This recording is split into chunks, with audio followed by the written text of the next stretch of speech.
One of the first political cartoons in America was of an animal. This animal, though, had a name.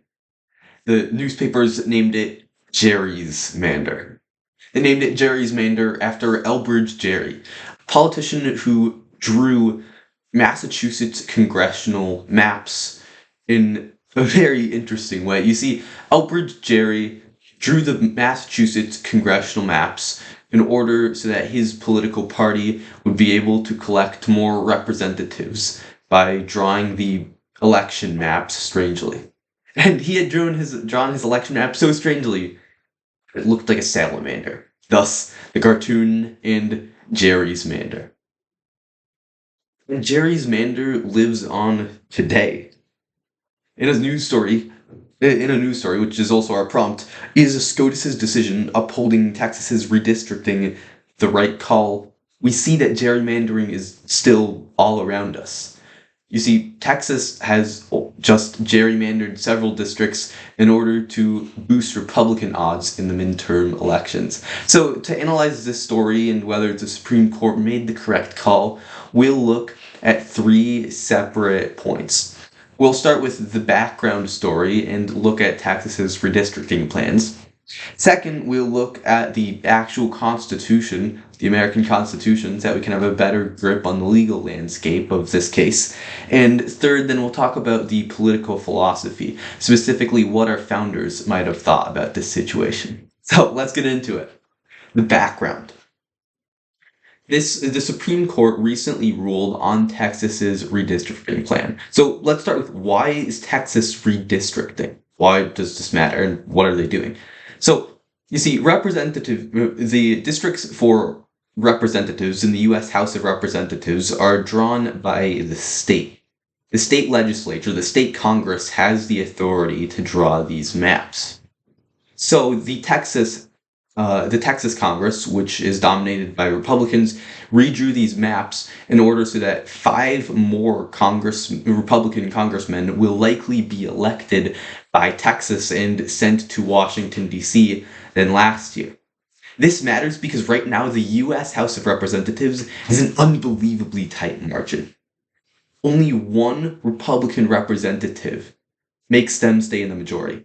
What that means is that if even just 1 Republican representative loses their election next year or decides not to run and instead a Democrat takes their place, the Republicans will no longer control the House of Representatives. It's a desperate situation, and desperate times call for desperate measures, apparently. So that's why Texas is redrawing these maps to introduce 5 more representatives. The 5 representatives claim comes from NPR and its analysis of these voting apps, voting redistricting. It concluded this in an article it wrote December 4, 2025. We're also talking about SCOTUS's, the Supreme Court of the United States decision. It said that the Supreme Court allowed Texas to maintain its redistricting map, even though a lower court had struck it down. The lower court struck it down, saying that it was racially discriminatory. Well, the Supreme Court said that it does not appear that it's specifically targeting individual races, and it appears more, and that the state in the end has the actual authority on this matter, as long as it is not being racially discriminatory. So that's the Supreme Court's verdict on it. However, obviously, the Supreme Court tends to disagree within itself. The judges can issue various opinions. So 6 of the justices, the 6 conservative justices on the Supreme Court, said that Texas has the authority to redistrict, to draw these redistricting maps. However, the 3 liberal justices on the court said that this decision to allow Texas to draw their maps is ill-founded. They believe that this Texas map does in fact represent racial discrimination and therefore should be struck down. So we've seen what the Supreme Court believes about this. We've seen the dissent and the majority opinion, and we've seen why exactly Texas is redistricting to get 5 more Republican seats. But all this battle between the Supreme Court and the lower court and the state of Texas and the federal government can just be answered by looking at the actual Constitution to see who in America has what powers.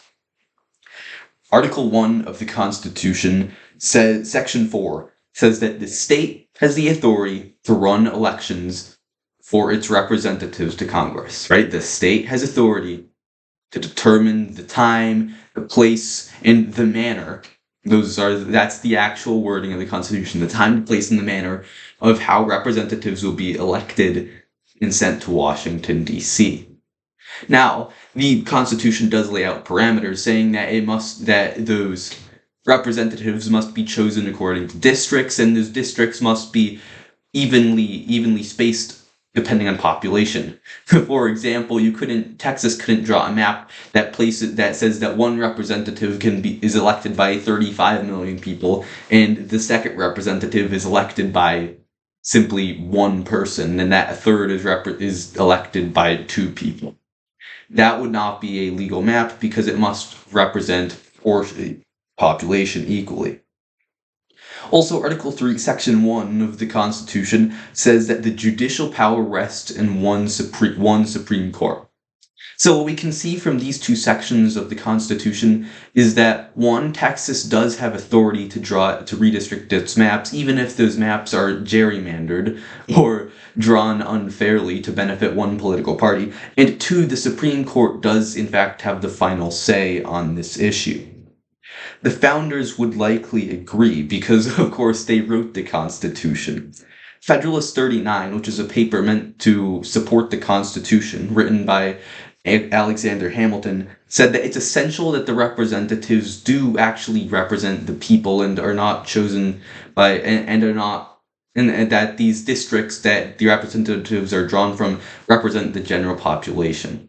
So that's an important principle to keep in mind.